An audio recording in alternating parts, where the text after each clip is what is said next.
afternoon. It is high noon here in the East, and I'm your man, Gregory Thompson, Mr. Drayton, here with one of my favorite human beings. I would like to refer to him as my support human.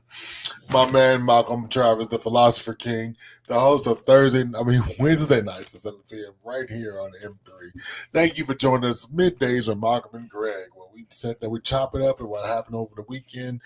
He chops it up about things that's on his brain, and I suspect AI is on his mind. A little bit, but not.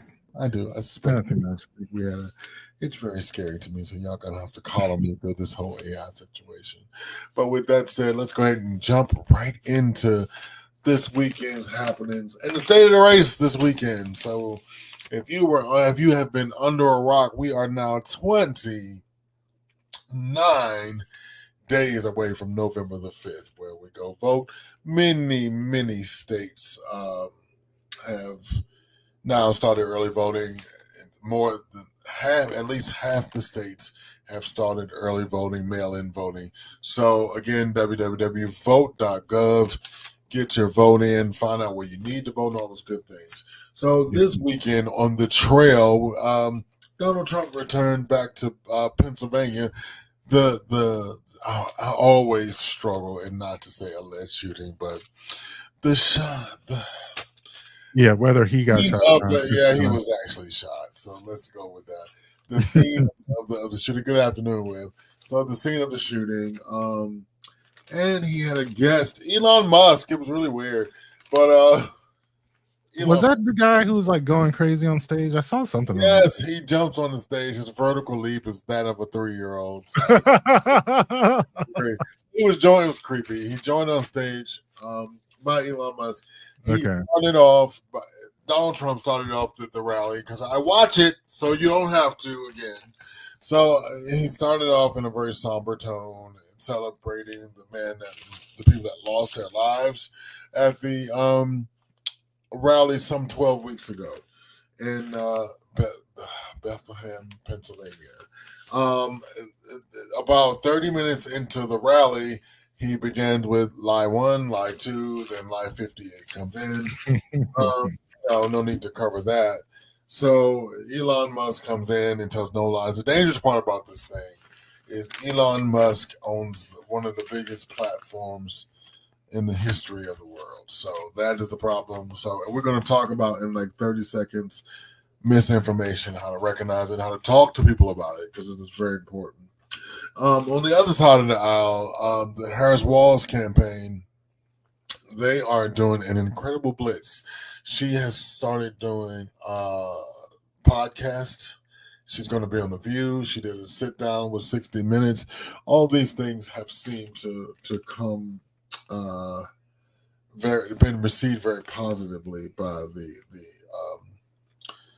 the media and by people at large.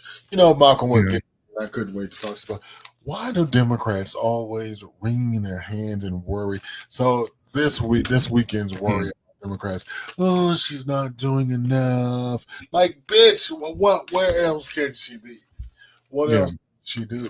Like, I think that is just like their constituent nature, just to be worried about it. And there is a lot to be worried about, but like, you're only human. I think there is like a section of like, are you putting yourself out there? Is your message good? Do you have ground game? Are you planning on being in all the places? And all of that, she's checking off the boxes. But I think this also comes to the idea that, the relationship of a hammer and nail, like if you're a critic and your whole life has been about criticizing people, you don't know how to praise people. You don't know how to like be happy. Just be like, you're doing all the things. And she's doing all the things. And she could still lose. I mean, let's be real. I know like the polls, it's not even really about that. It's just about the structure of our elections. Yeah. That, if you have if you just have a bad day weather in the wrong counties and, we don't show up for whatever reason, it's cold, it's wet, the alarm didn't go off, so you're late and you don't go vote, that's enough.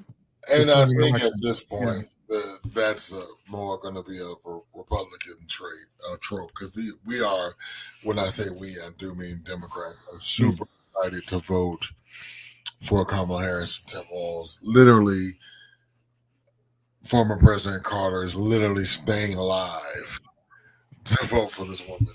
There you go. I mean, this is somebody's true. staying alive to vote for a candidate. Yeah. So, also, if you were under a rock this week, there you go. He got the bad signal. And ladies and gentlemen, Atlanta's own the fine himself, the thickest super pie. I called you. I sent out the back signal to trigger you because my last story today is going to be I went to go see the Joker. Oh shit! Oh, God. Be prepared to be triggered. You should have said right. You should have said, "Greg, what the fuck do you want?" And I would have answered you, but you did not. No, we got to get a bad signal with like a beard on it. Like, yeah, no, it's great because you were a good friend and you just showed up. I'm just telling you, I ain't being shit right now. So in a few minutes, spoiler alert, we're gonna be talking about the new movie, The Joker. I did have a chance to go check it out this weekend. Now I'm gonna be triggered. Right. Today I saw your message spread. Today is triggered. And I'm gonna tell you now for further conversation. Not to cut into all of Malcolm's time. For further conversation, I am going to pop in on the Blurred Hour on Sunday. Okay. Further argumenting of this. So also in the news, we have further battles in the east. Israel has struck into Gaza yet again, killing women and children. And Bibi Netanyahu is still being a dick. So there we go. Yeah, and it's also the 1 year anniversary of the attack. That's what I was about to say as well. Yeah. So it's the 1 year anniversary of October the 7th, where Hamas attacked, killing 1,200 Israelites on their attack. But we later come find out that Bibi was paying the people all along and stuff. And there are still to believe to be 97 of 220 hostages still being held somewhere in Gaza. We have no clue of their health and safety. Early in the year, there were about 12 hostage released, for them being American. There are still 2 Americans in Israel being held. Thoughts and prayers go out to them. Again, we are 29 days away from the election. The polls are so tight. I don't believe the polls anymore. So please do your due diligence. And I read a story today about a few minutes ago. I did a little speed reading about the structural changes of the Electoral College, and it's just because of the structure of the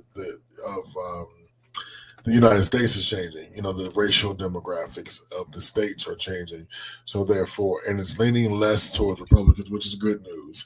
And I also bear down because I read and do the shit that you don't. So you don't have to. You can tune in to M3 and I'll do it for you. So I also bear down into the fact that Trump has not widened his tip. Right. Fraudulent slip, homie. So, his cap is about 46%. So all she has to do is get 47%. But interestingly enough, in his primary, he did not even get a plurality. Even after Nikki Haley dropped out, his own party, this was in a closed Republican primary. You realize he didn't even campaign in the primary. Yeah, but he still didn't get 50%. No, it doesn't. He wasn't going to even try. Right. Still, Joe didn't campaign either. And Joe still got, in most places, got over 50% of his own. I just don't, keep going. I'm just saying. Yeah, no, it's not about agreeing or not agreeing. It's just what the numbers are. I'm not saying. I know. I don't think it matters. That's all I'm saying. I agree with it. It does. Well, but the reason it does matter because if one candidate whether he dropped out or not, can garner the plurality of his party in a closed primary, and one can't. There's an issue, and then even after his opponent drops out. But anyway, they're still not getting there. So keep up this week. Again, the Harris campaign will be on The View. She's doing a woman-centric podcast. It's very popular. It's called Who's Your Daddy? I never heard of it. I gotta check it out. It's supposed to be like the #1 podcast. I don't know. She did 44 minutes. Supposedly she did great. She did a sit down with 60 Minutes. She's doing other interviews about that. I was gonna say that is one thing I think Kamala could do, and the podcast circuit, but specifically programs aimed toward men. Yeah, she did a couple last week. Actually. Yeah, and I think that's good. Yeah, she's. I don't know. So, I'm just gonna put it out there. Listen, if she loses this go round, I'm not gonna feel bad because, like, she really did the best she could. She swooped in. You know what I'm saying? She completely did a 180 on the whole situation. And if we are so racist and homophobic and xenophobic and not woman centric, which I don't think is the case. I think she'll win. But, if that's the case, I'm not going to feel bad about this one. The last time there, I was really hurt because I just feel like Hillary did not do the best that she could. Now, I'm trying to speed through this because I need to trigger my friend. So, this weekend, I did a thing. Now, if anybody knows me, the talented Mr. Drayton is definitely a movie person. And I'm not so much like I've been on Devon's air a few times and I was lost, but I do enjoy a good movie. So I went to go see the new release of Joker 2. Was it Dear Follies or whatever? Folly I Do. Yeah, Folly I Do. Yeah. And in case you don't know, look at the bottom of the ad. There's a musical note there. I just want I want everybody to know, stop being fooled at the movie theater. That's funny. Mean Girls had the musical note at the bottom. It denotes that you are going to be seeing a musical, America. So don't be fooled by this thing. So right. Mm-hmm. I went in there. I'm gonna have to give you all the whole story. So I went into my favorite theater. My new favorite theater is Movie Tavern in Tucker. Oh yeah, that's a nice one. Well, it's not nice. It's cheap, and the food. Yeah, exactly. That's what I mean. That's what I mean. We're gonna have to go. Okay, so we're gonna have to go. It's a date because I love it. It's cheap. Mm-hmm. The food is good. We can have like a whole. Isn't it the one over there? And there's a Kroger in like the one shopping center. Is it that one? Because I used to live in Chamblee, so I know what I'm talking about. Yeah, it is. So Malcolm, check this out. If you're watching your dollars, movie tickets for 2 people and the complete dinner with an appetizer, $62. And the food is fucking phenomenal. All right. Mm-hmm. So yeah, I think I've been there before. Yeah, I know. Have you? Wonderful. Yeah. Wonderful. And you know me, I made friends with the manager. Yeah. So go in there, and I was like, I only found out it was a musical the day before. Right? Oh. I was like, oh, that ain't of God, but okay. Right. So I get right. I was like, this, it's like eating peanut butter and mustard sandwiches. Like, this don't go. Right. Mm-mm. So I get in there and sit down. It's cold as fuck. So I ain't got no choice but to stay awake because I'm cold. So it comes on. So 30 minutes in, it takes about 30 minutes, Malcolm, for them to break into song. Now, I am a true, honest-to-goodness homosexual. And I loves me a musical. Anybody know anything about the talented Mr. Drake? Is I love me some Les Miserables, some Evita, Cat on the Hot Tin Roof, all that. I mean, I moved to New York to be closer to Broadway. Amen. Amen. So I was like, oh, this is interesting, because the songs. I mentioned Chicago because it's also another musical based on a trial, but anyway. Yeah. Very Chicago, I guess. Yeah. If you take care of Mama will take care of you. Yeah, I see that. You see how I did that thing? Okay.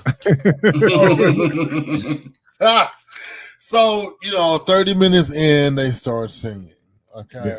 and I was like, this is not, Now the thing that I did enjoy about it, the singing didn't overrule the movie. It was just there was still some plot there. Now I see your face, brother. Give me 1 second. Go ahead. Now I was like, hey, and then they broke out into a Stevie Wonder song. I was like, okay, Purple Wig, I get it, I got it. This is cool.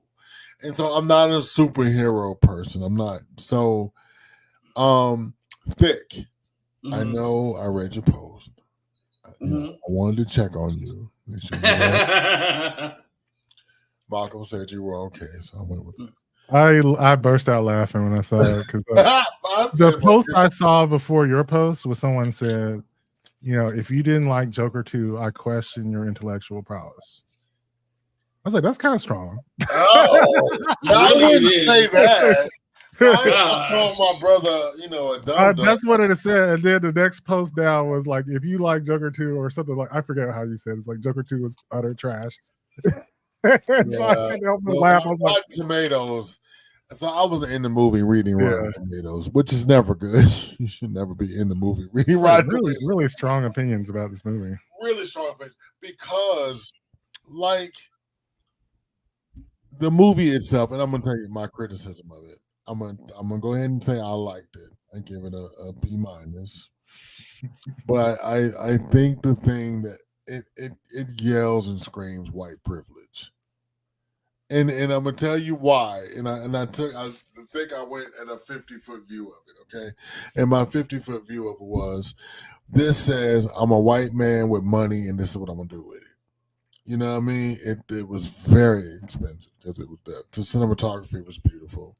You had 2 highly paid actors in there, Lady Gaga and Joaquin Phoenix, which yet and still delivered a good performance for what it was. Well, Joaquin did. Lady Gaga was Lady Gaga. She, I don't know. I'm used to seeing her in that light. I always thought she was a mental patient, so did nothing to change my opinion. I like her, but this is just what it was. Hey, what's going on, Dig? And so, it was dark. It was heavy. It focused. It took a snapshot, Malcolm, of one thing, a trial. So it took the premise of what if Arthur Fleck was on trial, and what if that? And spoiler alert, I'm gonna talk about this. So you turn away, turn off your phone, whatever, because I'm gonna just put it out there. Okay, I'm gonna give y'all. I'm gonna count to 5. 1, 2, 3, 4, 5. Turn it off. Turn away. See you later. It takes the premise: what if Arthur Fleck was on trial for the murders that he committed in the first movie?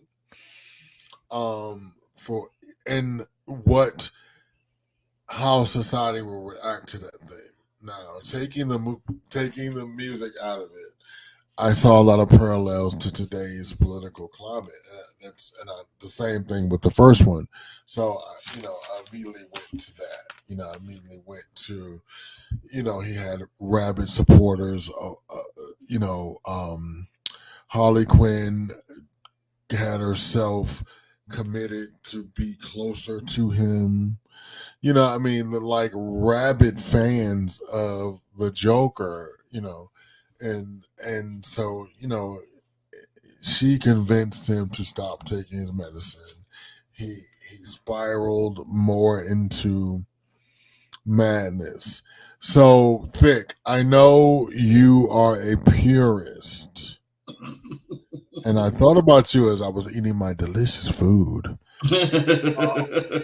from Movie Tavern in Tucker, Georgia. So give me your point of view, and I'll finish my critique. I know. Please talk to me. Okay, so I knew. Okay, so I'm gonna say this beforehand. I did know it was going to be a musical. I did know that. You did not. You did not. I did know that. Okay. Yeah. I did that. I did know that. I did know that. You know all the I didn't things. hear you. Yeah. I just wanted to clarify. Oh, sorry. Yeah, sorry. Let me make sure I get. So I want to make sure that y'all know I did know this was a musical. Okay. Now I like musicals. To a degree, I like Hairspray.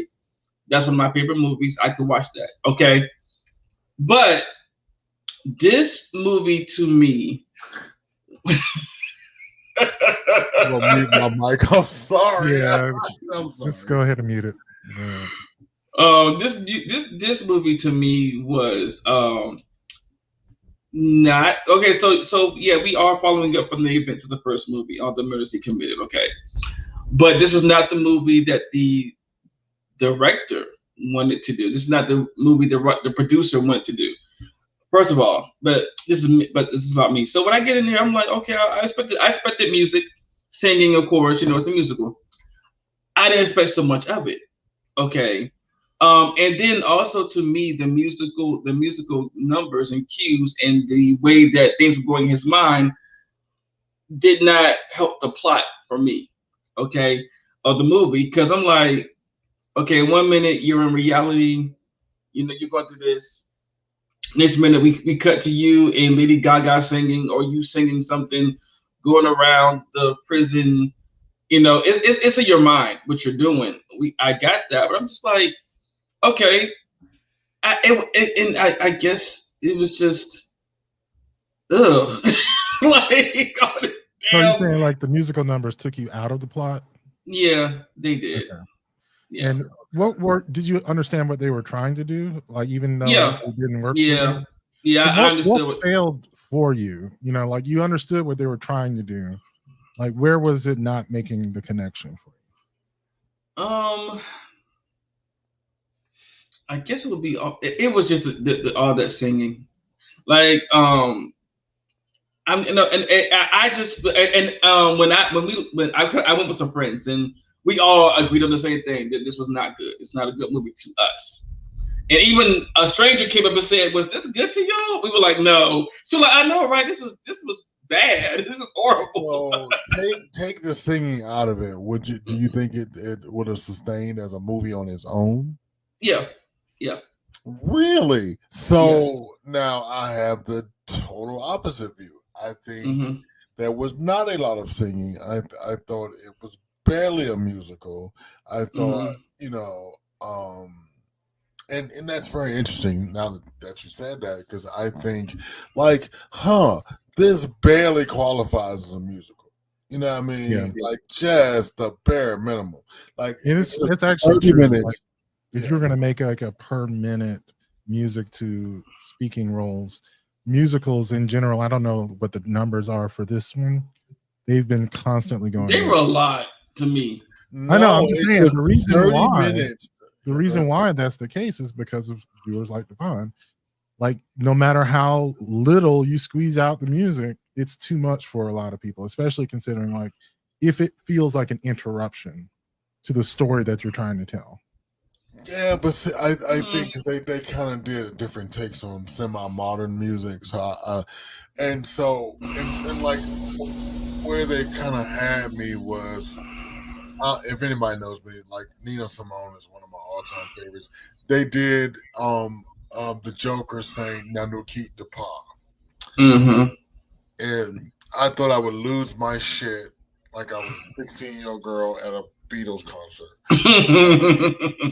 Because then as the movie went on and on and on, Devon, I began to see the cerebral thoughts of the person that wrote it and put it together.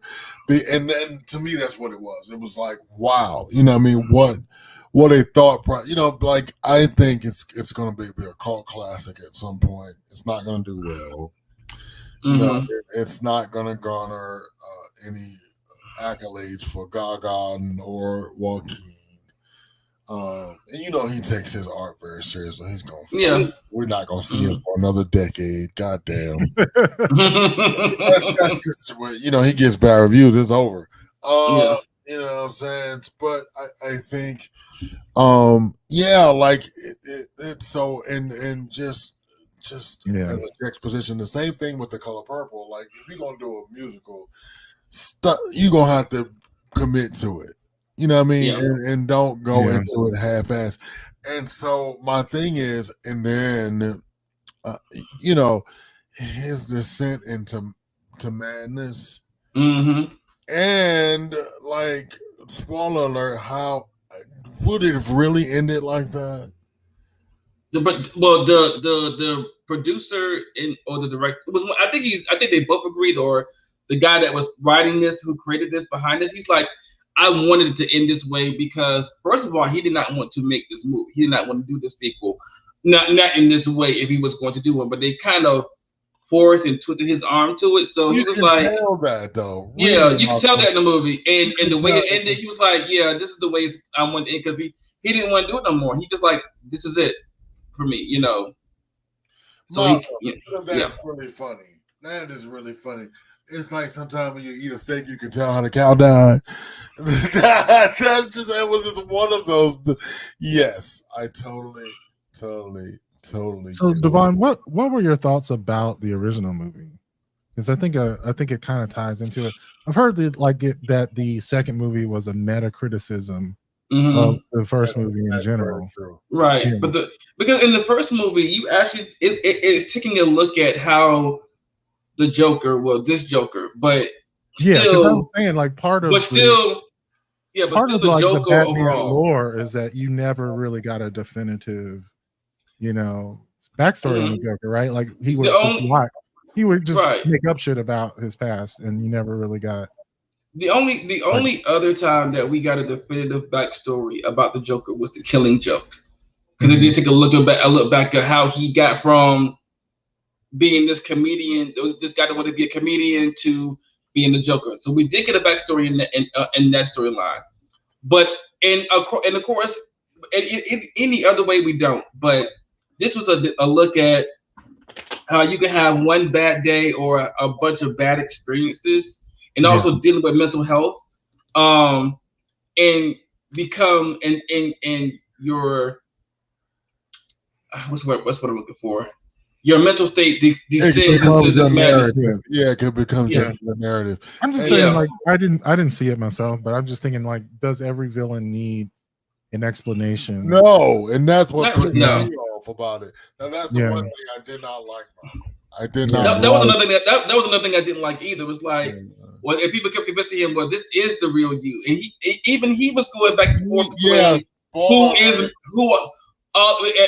am I Joker or am I Arthur? And even Lady Gaga was like, the real you is the Joker, and it kind of plays into the joke between Batman and Bruce Wayne a little bit too, because in a lot of comics, they'll ask, who are you? And they'll be like, I'm Batman. But Bruce Wayne is the mask, but underneath, I am really Batman because of how his mental state declined.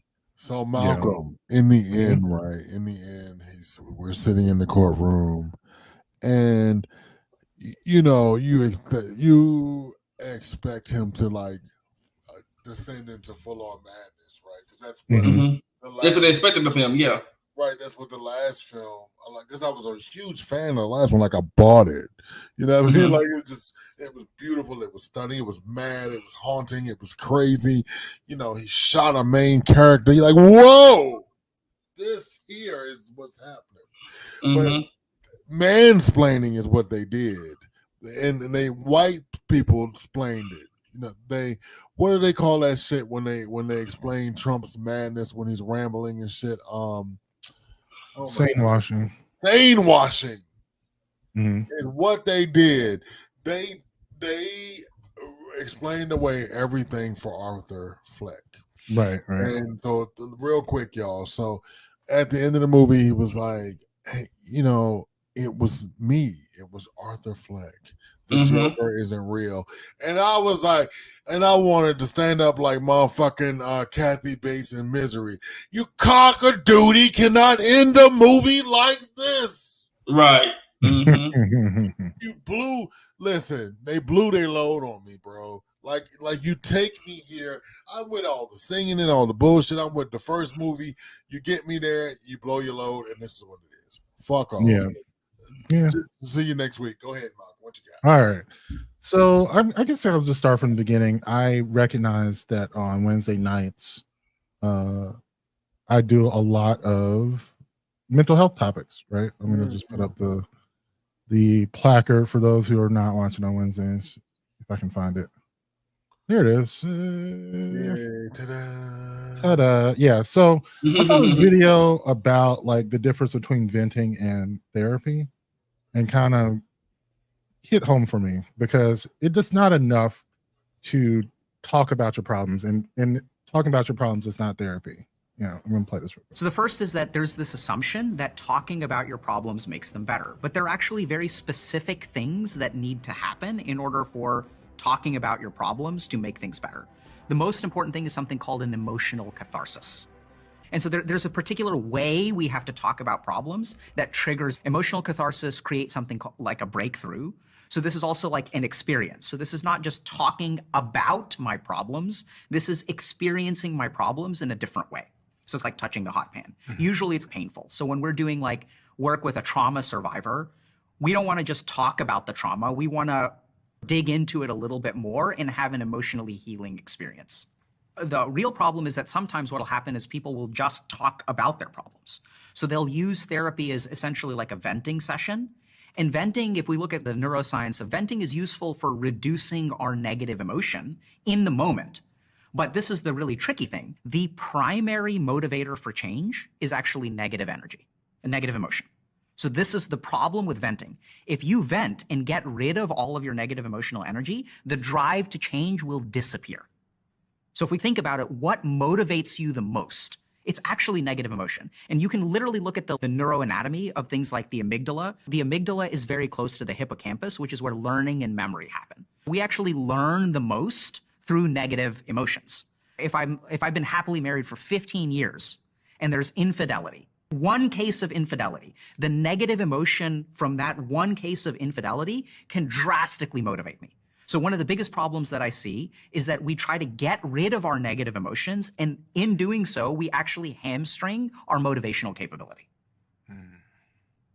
So I've seen this a lot where people will come in and they'll go through what they think therapy is, which is like, actually it's the same guy, Mike, came in and he'd like talk about his problems. And I was like, Mike, is this helping? So I was still a trainee at the time. So he'd been seeing me for about 6-8 months. And I was like, you come in here and you talk about your problems, but you don't seem to be getting better. I didn't know how to do therapy at the time.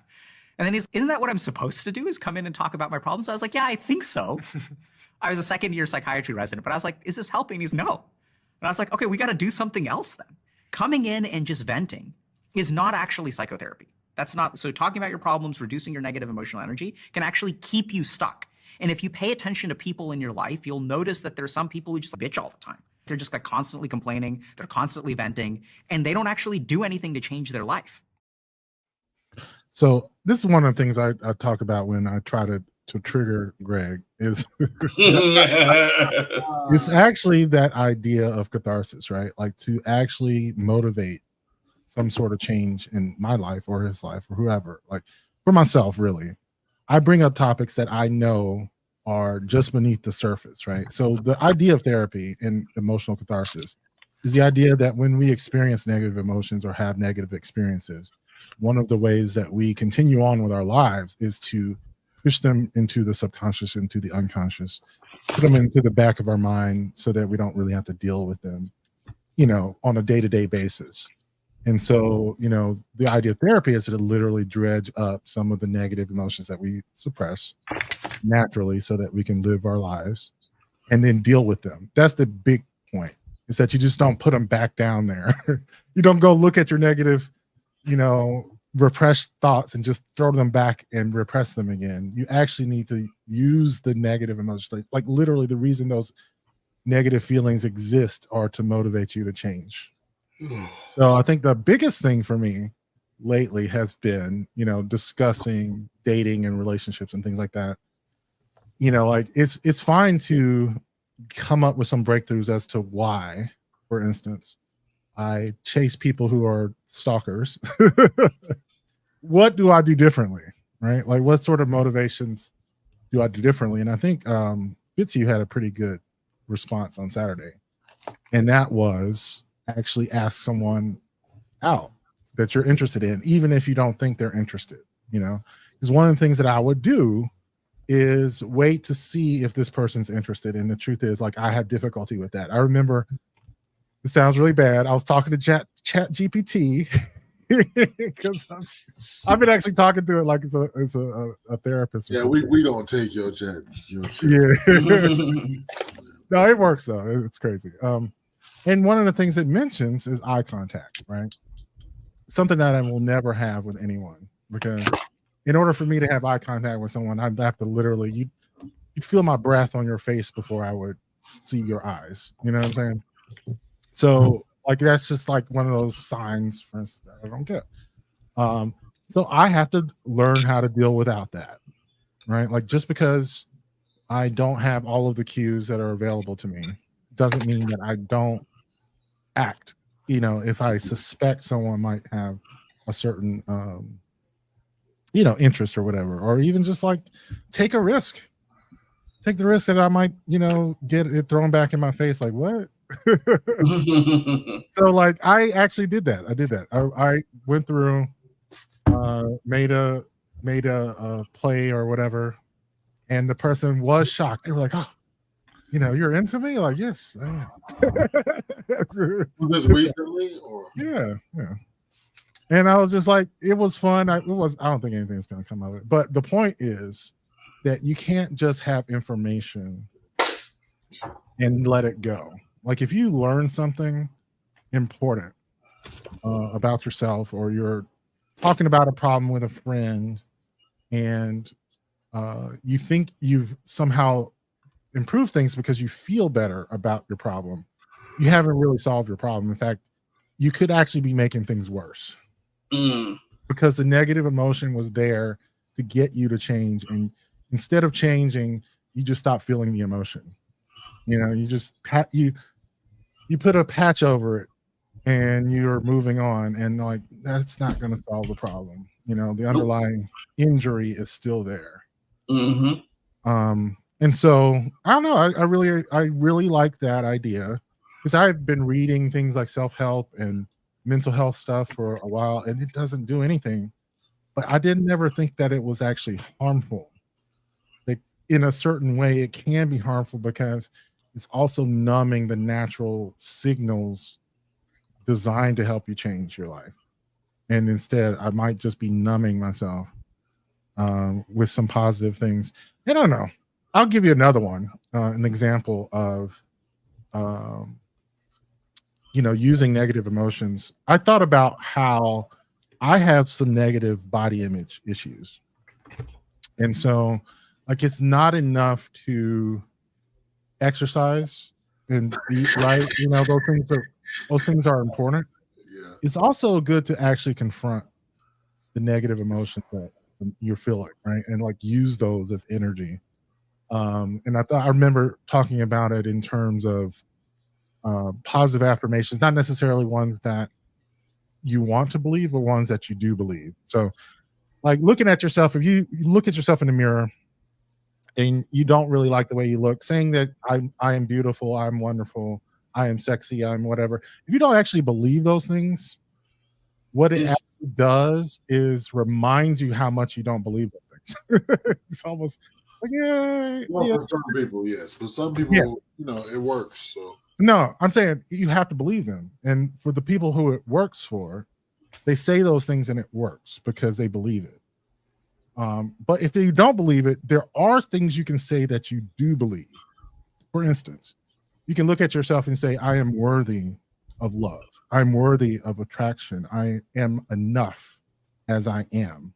But those are things that you then say, try something else. The point is, you can't use affirmations you actually don't believe. They have to be within your belief system. And you can always increase the level of abstraction. If you don't believe this specific thing, like about your beauty or world, you can say, like, I am worthy of love. I am a person in the world. I don't know. You can get super abstract if you want to. I am worthy of self-love. Like, even if you aren't loving on yourself right now, you can say, I am worthy of it. I am worth the time it takes to do things for myself. Things like that. So the point being is the negative feelings that you get are fuel. That's what I'm saying. And you shouldn't necessarily be trying to put a palliative on it to shove them back down. You can actually take those negative emotions, put them in the tank. So Malcolm, viewer down here, Avatar says, but you can speak these things until they become real to you. I think you can. You can. Because I think what that means is that there's a part of you that does believe it. I think I'm with Avatar on this one. I think you can. So I guess let me say this. So the power of I'm trying not to sound like a dick because I know some people have this thing and some people don't. So like the power of self-belief, like, you know, I think you have to kind of assess your life and see where you like what you're good at and all these other things. I think that is necessarily true, but I think it is right. You can speak those things into existence, but I think it is just a human condition. Sometimes we can go from we can go from non-believer to believer. I think that is true. Like me, like part of my, and I cannot believe I'm talking about this, but anyway, I hate you. Part of my recovery is like I did not want to go outside on a walker.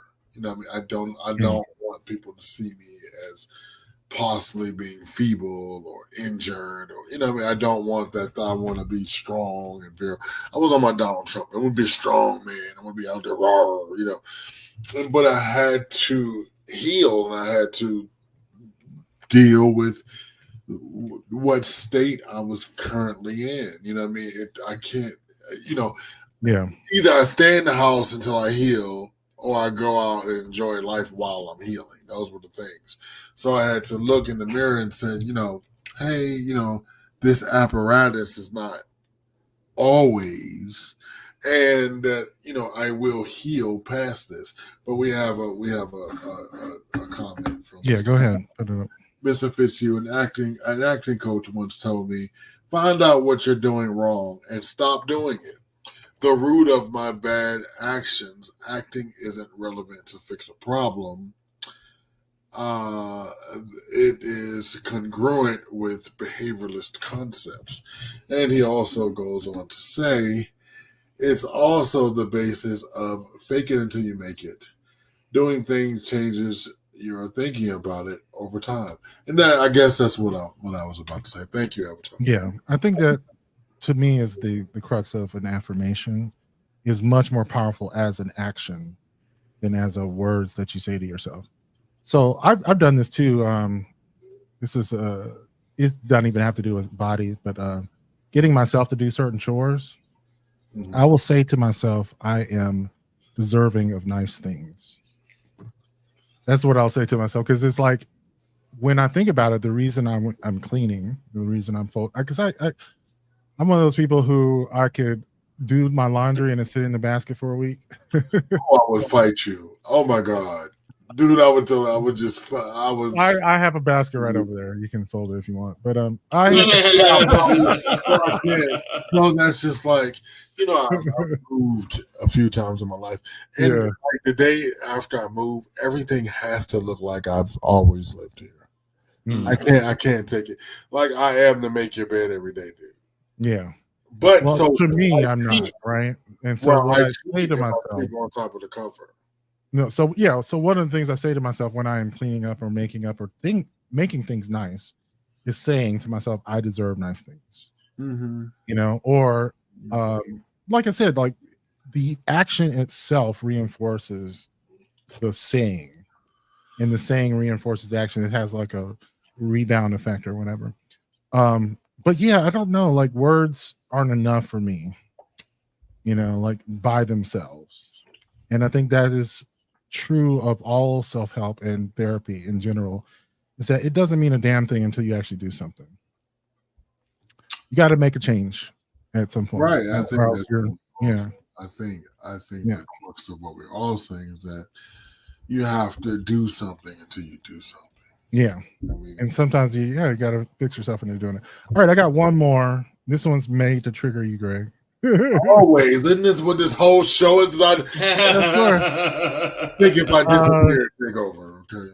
All right. So this is about the dating list, the grocery list. Oh. Yikes. Yes. Yikes. However, I like this grocery list because a few things on it hit for me. And I'm going to play it. So this is not something that I view as a checklist, but more of parameters or guidelines that I might provide to people to look on my behalf. So this is going to seem really crazy, potentially, to some people. I guess this first category would be like physical or things that are more surface level. I don't really know how else to describe it. The 150 pounds and up is usually the starting point. 30-ish and above, and I'm 36, and so I want someone who's in a similar life stage as me. So the financial one is really hard, especially because my preference tends to be Black men and men of color. I would say that the highest level thing is someone who's good with spending and with saving. And so just someone who knows how to put money away for a rainy day. This next category is actually really important to me, which is what I put in an emotional category. I think that someone that I date needs to believe in therapy, needs to have been in or go to therapy, or have some general belief that therapy or inner work is important, because I'm on a path towards self-actualization, and I think it's really hard if one person is on that pathway and the other person doesn't believe in it. I'm interested in affectionate men. I think that as a man, it's really hard sometimes to be vulnerable and to express how you feel. And I think I've done a lot of the work to make sure that I can express how much I appreciate people and what I'm looking for.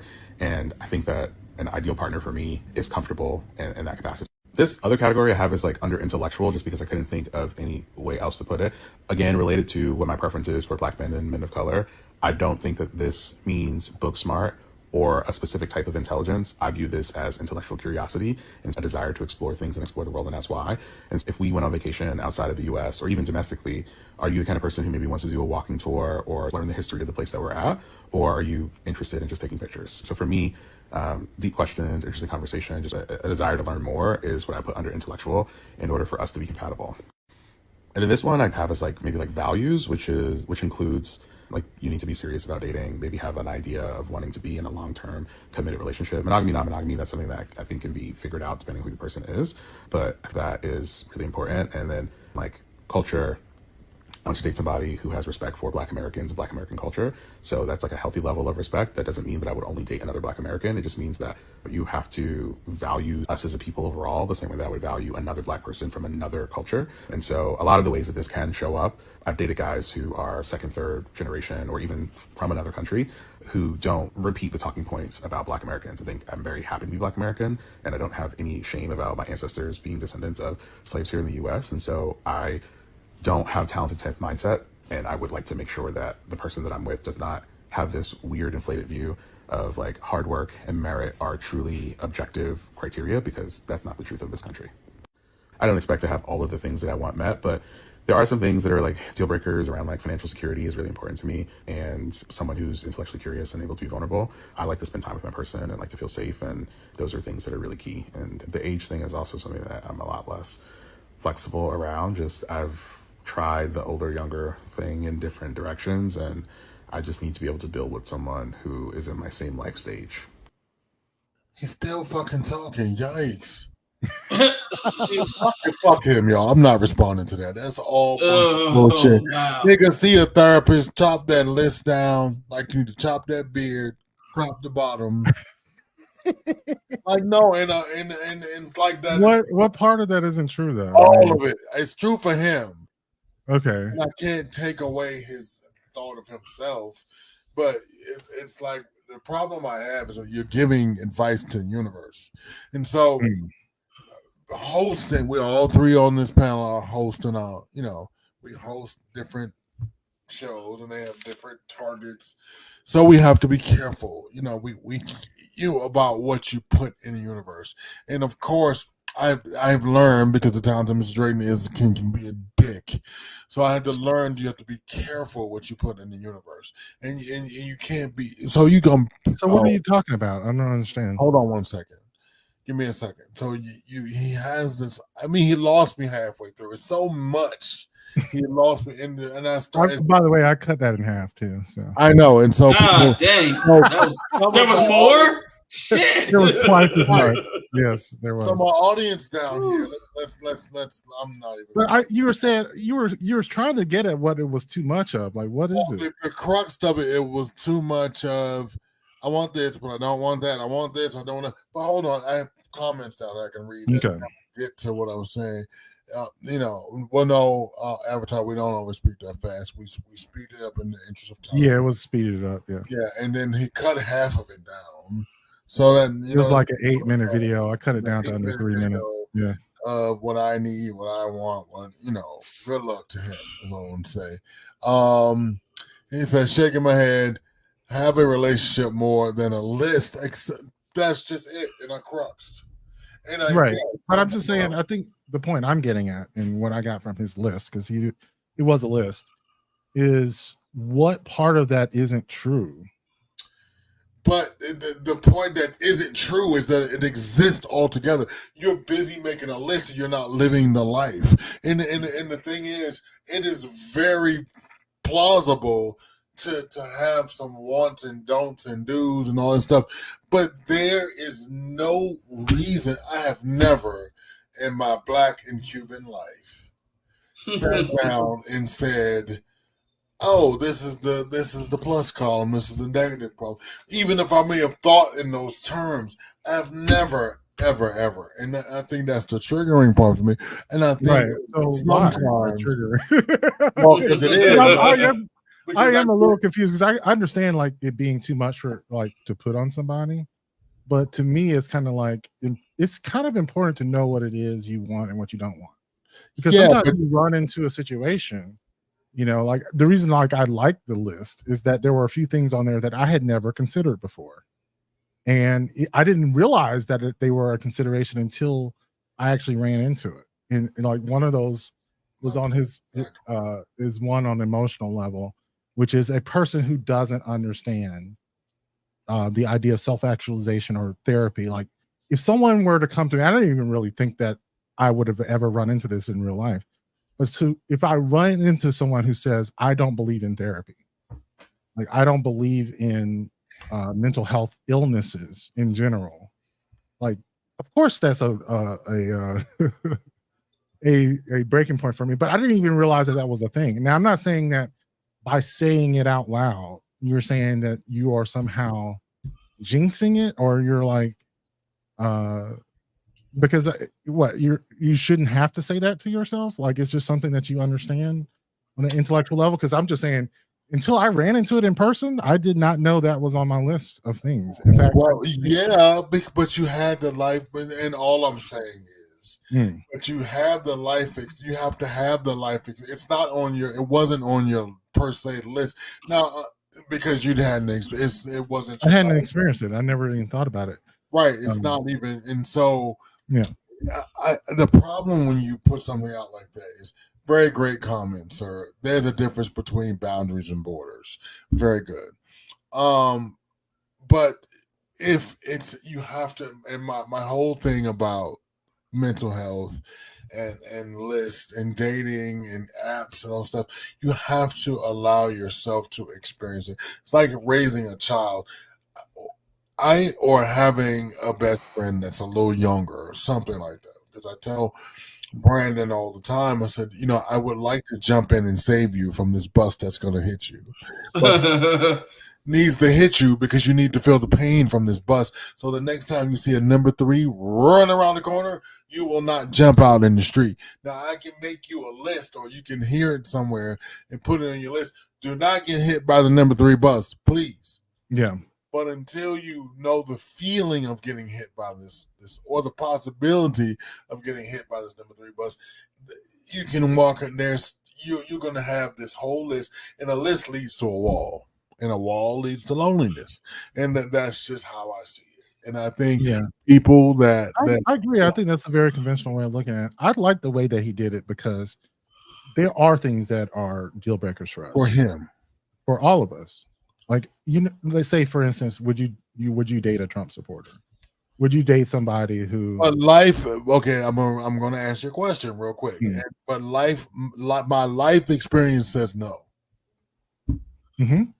All these are based on life experience, right? Right. If I hadn't Well, I mean, I was going to say, have you ever dated a Trump supporter? Do you need to date a Trump supporter? No. So my life experience has been a Trump supporter had considered himself interested in me. Yeah. And my life experience tells me that we were so far apart in our thought processes that I did not go forward. But that goes on my proverbial life because that was an experience. You know what I mean? And I think one of the things that I feel is like we can clarify our experiences into principles. So, for instance, like he put them into 5 categories. You know, he said like the physical, which is I think is where a lot of people stop at. Financial, emotional, values, and you know, just intellectual things. You know, so like I get like having, to me, when I hear people having a list, is that the list is incredibly shallow and very specific. Yeah. You know? Yeah, and I'm going to tell you, I can't add or subtract. I'm sorry. I can't add or subtract until I have the life experience. I'm shutting nothing off. It's painful. It's joyful. I want to feel everything. But I think it's good to know go ahead. Not to waste your time. Well, is it a waste of time or like somebody's, well, I don't know. It can be. It can be. So, like, for instance, you were saying like dating someone who's dumb, right? You may not recognize, like, for instance, like for me, it's not necessarily about intelligence. It really is about curiosity. It is about being interested and interesting as a person. And typically someone who is intelligent, who knows a lot of things, tends to be interesting to me, you know? And sort of recognizing the difference, not just saying like, I don't date dumb niggas, you know, is not the same as fleshing out the idea that what is important to me is that this person have something interesting, like I'm intellectually interested in what they have to say. Right. You know, they're going to do something or say something that's interesting doesn't mean that they're necessarily intelligent, book smart, whatever. Not disagreeing at all. But the point in that is his traits may be uninteresting to me. It could be the same person, but we may experience this person very differently. What I consider elevated and smart and interesting may be totally different. So I would not expect like Malcolm, he's uninteresting, he's boring. But you know, I find him, you know, the things that he does knows is all right for me. And I find him charming and somewhat, you know, so I did not. So what I'm getting at is like putting on your list, because I think we all have a list. This is the thing that I disagree with you on. I do not. Is that we all have a list, is just whether or not you are aware of it or not. And I think whether or not your list is specific or general is where we draw that line of permutations, because we haven't met everyone that we know that we can meet, right? Right. Mm-hmm. I think it just does behoove us to be a little bit specific in things that really do matter to us. Like if there are certain things that no matter how much they do, it's not going to work for me. Say, for instance, like it's someone, if I can feel their rib cage, there's nothing I can do about that. Yeah. Like, Now, like they are hard deal breakers. Yeah, they're sort of like hard deal breakers. Like if you and that is your non-negotiables. That's going to be a problem. Yeah.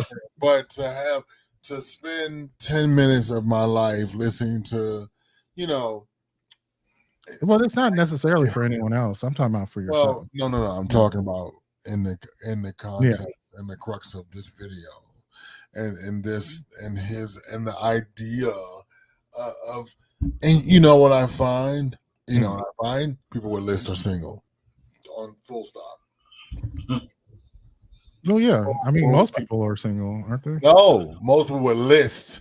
I know doctors and obviously if you're married, why would you still have a list? No, like once you go to the grocery store and pick up everything you need, you don't have a list anymore. You know what the fuck I mean. Now you're just being a dick. Most you motherfuckers running around here with these lists. I know what you mean, but put it blackly. Unless you are now, I'm being serious too. Right. Unless you find what you want. most of you run around here with these lists are single. Open yourself up to the possibilities of life and let those lists go. And if you find a non-negotiable, a deal breaker, let it go. But don't stop yourself from living and having the experience of life. Full stop. That's it. Yeah, I don't agree with that. And the reason why is because I don't think all lists are made the same. I think some lists are based in your deeply held values. Like I would say, like someone who understands mental health, someone who is emotionally vulnerable, someone who is intellectually interesting, someone who is not, the skeleton for Nightmare Before Christmas. Look, someone who appreciates Black culture. Well, what you're talking about, and so like this. No, I haven't finished. I haven't finished. They are somewhat negotiable. So, say for instance, like I would prefer to date a Black person, but on that list, I may say instead of they need to be Black, they need to have a deep appreciation of Black culture. That loosens my category from like this person needs to be a Black American to you need to have a deep appreciation of Black culture, and that probably means you're Black. But it doesn't necessarily mean that, because maybe there is someone from a different race that has a deep appreciation of Black culture, but that is specific. That's the specific thing that I'm looking for. That's the same deal with intelligence. It's not necessarily about you being book smart. It's about you having the ability to surprise me and say something that I don't expect, or say something that, keeps me interested in you and not just bored by every fucking thing you say because you're so shallow. That's what it's about. So we are saying the same things. Again, if whatever on whatever is non-negotiable for you, and the non-negotiable, right? I got like 3 minutes for Patreon, by the way. Is a non-negotiable. Join us on Patreon, www.patreon.com/MailMediaMind. We will continue this conversation. Thank you. See you next Monday. Join Malcolm Wednesday. Next time I will see you is Tuesday at 7 p.m. on the Swag Suite. And join my man Devon down there as we continue to chop it up about children on Sunday at 5 p.m. Oh yeah, I can't wait to hear your discussion, Devon. I was going to be the full council, and I'm sure they hate it because they're purists, and I have to go in there and defend them myself. That's so funny. That was good. I got you triggered. Right. Well, and I'm not triggered. I'm just simply saying, I'm not saying don't date somebody that you're not attracted to, because all the things that you mentioned are things that you're attracted to, and I'm not saying that like this is. I think for me, like maybe hearing it in a list like that is triggering, but I think every one of those individually is something that we have to come to terms with. Say, for instance, dating someone within your race, for instance. Like, I can't imagine in my mind, honestly, dating someone who's not Black, since I made that decision about what's important to me. But I can open myself up to the idea that maybe there is a Black person with a deep appreciation of Black culture. That a white person. That's what it is. Yeah, a white person. I mean, yeah. And so, that's hard for me to imagine, but I know that there are things that exist outside of my imagination. Now, mind you, the one that got me for the list had to do with the idea that someone who doesn't believe in therapy. Because honestly, that never even occurred to me.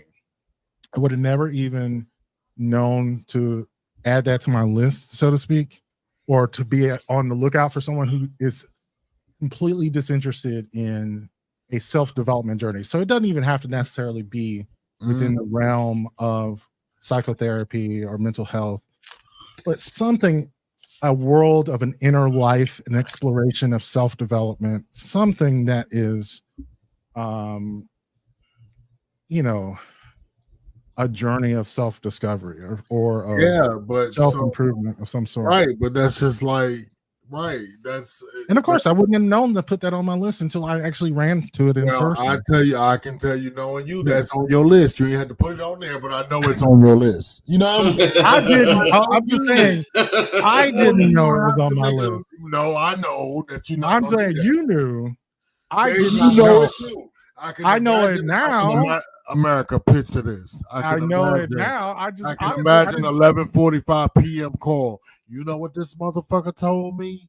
That's exactly what he's gonna say. And you don't need. I did not know. I promise you. I'm telling you. And that's the thing about it. You don't need a forethought to tell you what nature is. Well, I'm telling like you, if you have done enough work. Hold on one second. You have done enough work on yourself to know.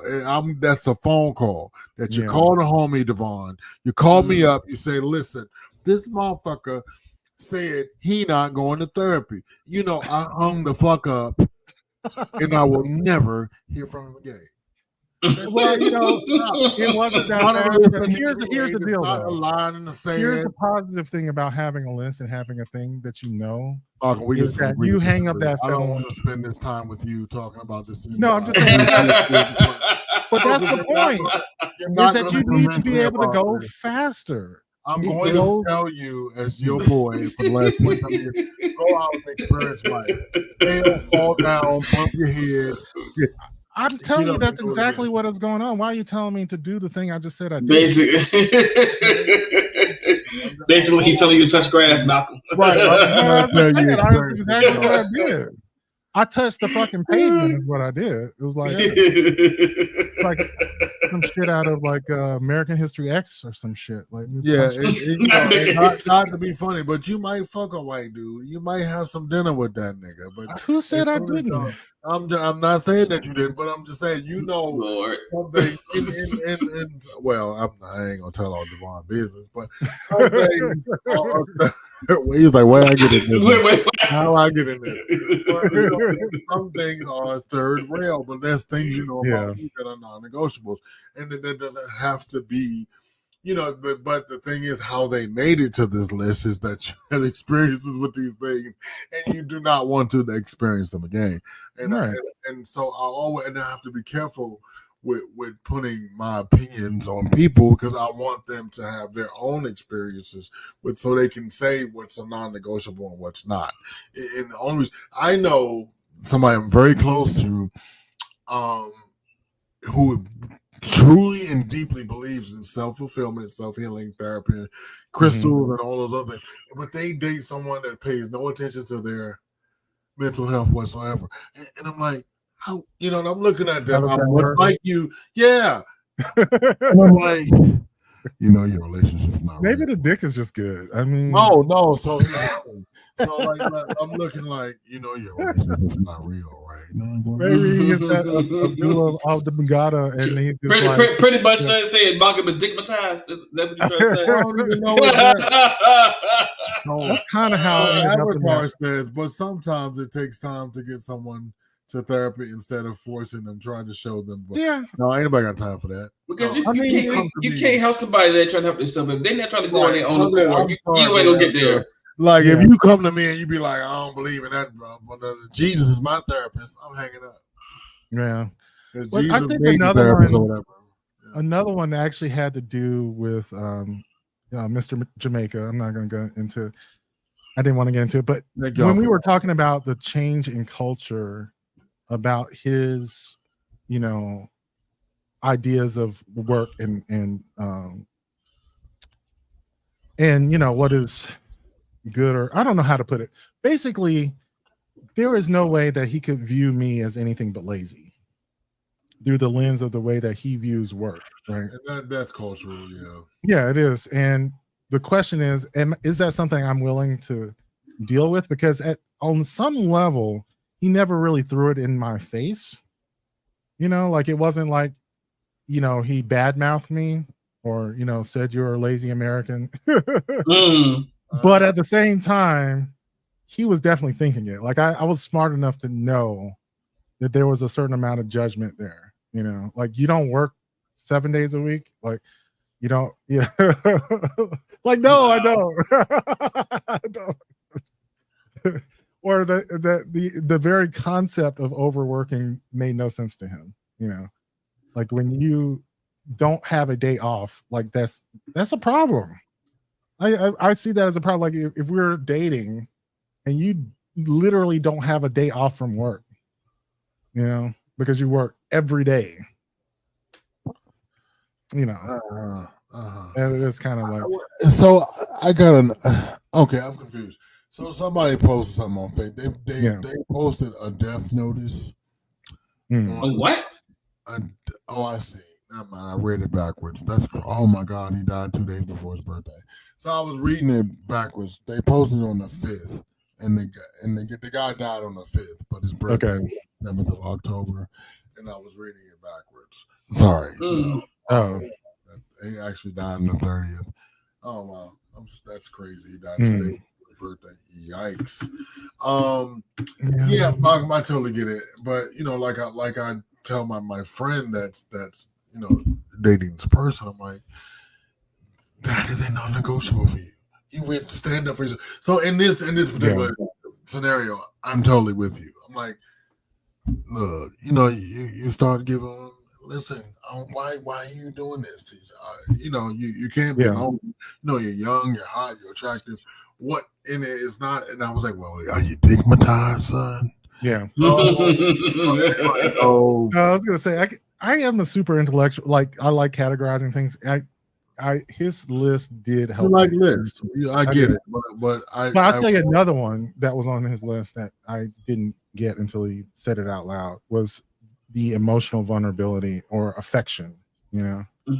Like I don't want to be the one who has to beg for some physical affection from you. Like I want you to be the type who is initiating, the one who is so bro, just generally speaking, like would put your arm around you or like, just do small little things like that. Like, because if you're not doing that, that to me is going to feel like I'm in fucking Elsa's Wonderland and just like, not Elsa's Wonderland. Let me put it out there. Next the time, ice princess over here. Right. Next time you have a question, just call me because I can always tell that was on your list too. Sometimes other people know I'm telling you that is you're not gonna be with no motherfucker that's gonna be, and okay. Yeah. With that, I would say this though, if I learned anything from that segment is no matter how real or actual substantial your list is, never mention your list online. Nobody likes the list. Right, nobody likes the fuck up. That's bad judgment. That's like has fucking ruined his dating life for the next 3 weeks. Yeah, you're right. Yeah. Oh god. I was like, no, Malcolm, it sucks. He's like, oh no. I was like, no. I can do them one at a time. I can do that. Well, and so down in Avatar, emotional intelligence, you get it. But these are things that you're going to recognize. Yeah. And so, but if you, but I think though, this is the problem with relationships and attraction in general is that if you have that strong physical attraction or whatever, emotional, even spiritual attraction to somebody, you're sometimes willing to give up pieces of yourself to be with them. And so there is a part of you that needs to know what things are not negotiable so that you don't talk yourself into giving them up for something, And then, the juxtaposition of that is you roll the dice and you say, because sometimes you might be willing to give it up. I might be with a dumb motherfucker. I might be with this boy. Avatar said compromise, and sometimes that's the key. And that's the thing. That's the thing that I'm trying to say is dude, you can have all kinds of life simulations. You know what I mean? Like you can sit in your room and you can hypothesize about all types of scenarios. But when this thing is sitting in front of you and he lying, and you're right. Big through a straw last night. No, that's exactly what we're saying about the difference between venting and therapy. Therapy is supposed to get you to move and actually do something. Like these lists are only theoretical until they hit up against a real human being. Right. And then because there's tons of things that you have to take into. Yeah. I mean, as hard nosed as I can be about myself and my person and all these other things, dude, I am yet and still a fucking romantic. So I like, okay, you know, Yeah. maybe this nigga don't eat babies on the weekends. I don't know. And maybe babies taste good. I don't know. So it's like, yo. I mean, because the funny thing is, I did date a Trump supporter. I didn't know he was a Trump supporter until we went to go vote together. The motherfucker with the chickens, right? Yeah, the motherfucker with the chickens. We went up in there. I was like, oh man, I can't believe I got to vote for the first woman for president. And he was like, oh, I voted for Trump. I was like, oh God. Out of the game. It took me. I mean, we didn't break up till December, mind you. We voted in November. Right, but it took about a month for me to break up. I got a phone call, y'all. I got a phone call. This nigga voted for Trump. This nigga voted for Trump. And that's how you know. That's the thing that makes it to your list when you call the homie. You're like, fucked around. I couldn't let it go. I tried so hard. I was just like, everything he said after that point sounded stupid as fuck. I was like, oh God, he's stupid. So I'm gonna give you a heads up on yourself.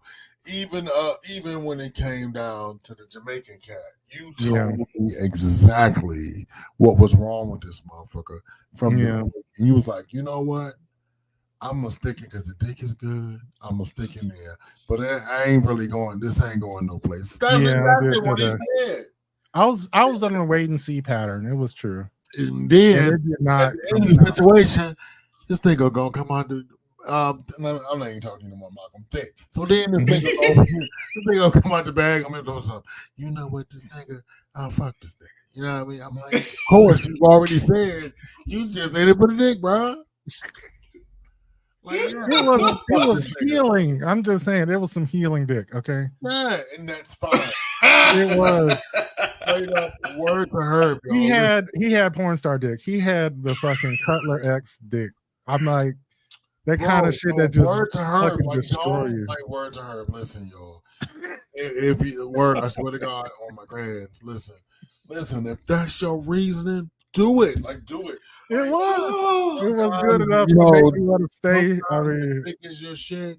Sometimes dick is good. It's one of those. It reminded me that I can pull some good dick.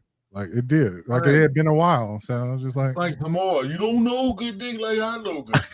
You know, and it's just one of those things that you and there's that, and if a motherfucker head spinning all kinds of ways, Lord. Because you mentioned this the other day. If a motherfucker checks most your boxes, them last 3 boxes at the bottom, you gonna start ignoring like a motherfucker. This motherfucker then turned you upside down. You then came out your ear. You came out your all your orifices. Yep. You motherfucker calling in to work. Nigga, not today. Fuck. I'm gonna make this nigga some pancakes. You know what I mean? Going to the AT&T store and you got T-Mobile. That was another plus that he could cook. He was looking at that. Right. So he hit so he had. Right. I was about to say he gave you the bare necessities. Good nigga can feed you, bro. I see. Okay, Malcolm. I know, right? Exactly. I mean, he was serving 4-star meals. I'm saying, like, this motherfucker. Yes. Like, he up in this motherfucker trying to be fly. Like, what the fuck? No, nigga. We know. And so I mean, he even plated it. You know how they do at restaurants, like it looks pretty. He had the presentation for you. He had the presentation and and it fucked your head up. Literally and figuratively. Right? Exactly. Literally. Oh God, but it's all good. We always make the statement. They hit the oblum and that's it. That's exactly what he did. We do, for the most part, Yeah. Believe in love, and you get over 40, and you think I've had these life experiences. But talking to my street team down here, guys, experience life. What's up, G-Love? Yeah. Experience life, have the experience, and then you know what's on the list. That's all I'm saying. I'm not. Well, you know what else is important? Like these conversations to me actually are important to me. The reason I also did that topic on dating or on therapy is that I don't want to necessarily just talk about issues, I actually want to implement them in my life, right? Mhm. And I think that one of the things, if I was going to get at the core of like what M3 is and why I want to continue to do it, is that I don't get these conversations in my everyday life. You know, and when we do hear these conversations online, at least when I do, they're usually pretty shallow. You know, like they're usually about sexuality and just like, you know, do you spit or swallow? Ugh. With the Yeah, macaroni- I with see, the I see, I see the macaroni, same. I see the same post every day online. I'd be like, Yeah. didn't we just have this post, this conversation like 2 weeks ago, or a week ago, or yesterday? Yeah. I'm like, damn. Come Yeah. up And with so What's your name? Robin Swallow. the. I think those are fun and we do those all the time. But like getting down into like what your values are, like that, you know, what your emotional needs are, like It's true. I mean, that's how- what. Thanks for the hearts, guys. Yeah. That is just what it is, and Yeah. then like, and so I'm gonna be honest with you. Mm. And so my life's motto is never fucking say never, never. Right. That's true. There Yeah. is no, and that's why I can wholeheartedly tell you to disagree with the list shit because I have broken promises to myself. Now you know the sex is good when you done broke, you done lied to yourself, thick. Okay. Fuck this nigga. I ain't buying this nigga no sneakers. This nigga don't get no sneakers. You're right. You're right. Throw that ass on you. Throw that ass on circle. And you at motherfucking Foot Locker before you even know it. You know? So That's like, true. what I'm saying is, again, my analogy about the number 3 bus is true. Like sometimes it takes that little degradation, hurt, and sometimes the shame. It shapes you as a person. And you know, I'm not saying get into but love mistakes and relationship mistakes are part of the human condition. Yeah.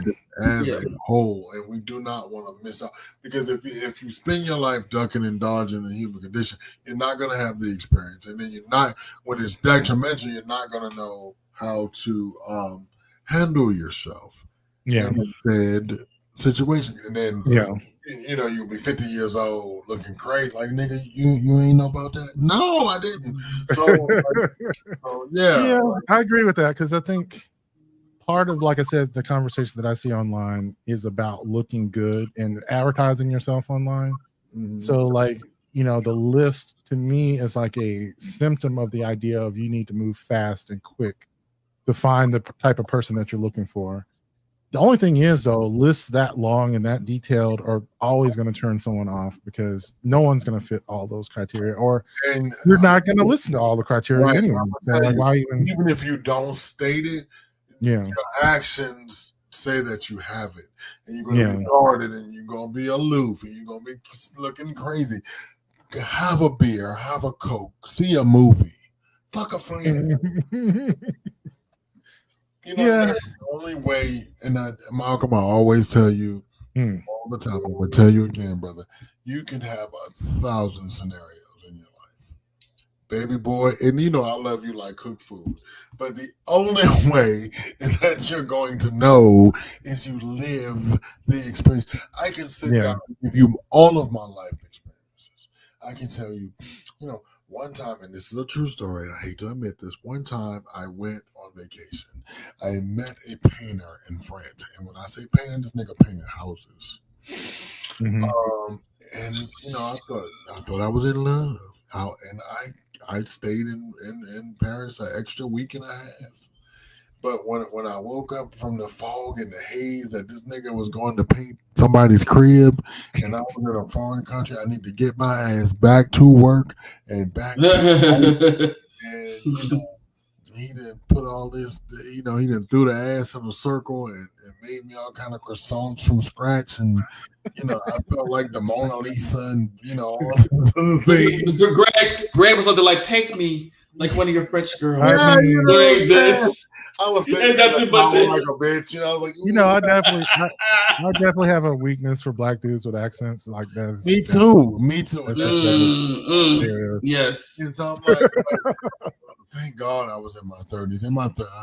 I just tripped over myself in my 30s. It was really great, and I just made all kind of mistakes and got involved with with crazy narcissistic men, but I know not what to do now, and and I don't even have a guard up with this shit. I'm like, fuck it, you know what I mean? Like, I think there's this French dude on Instagram that his name is Jeffrey, but he spells it with a G, like Joffrey. But I hate the Jeffrey. He's one of those. I don't know why this so bad. Like the Jeffrey with the G, like triggers me. Yeah, Joffrey, and it's all kinds of weird letters in there. Anyway, he is this weird combination of like super cute, like he could be one of like a Care Bear. But a Care Bear with like, the full leather get up and like the Dom Leather Daddy Care Bear. Like how you can be both yourself. But you can be both cuddly and intimidating all at the same time. And I was just like, wow. Right. Avatar, correct. Not like we see why someone's in there. I don't say we Joffrey. Not we Joffrey. This happens when you go through life horny. Oh God, he's so hot. Oh God. This happens when you go through life horny. That's what I know. That's right. Horny baby. On that note, I will see you on. I will see you the rest of the week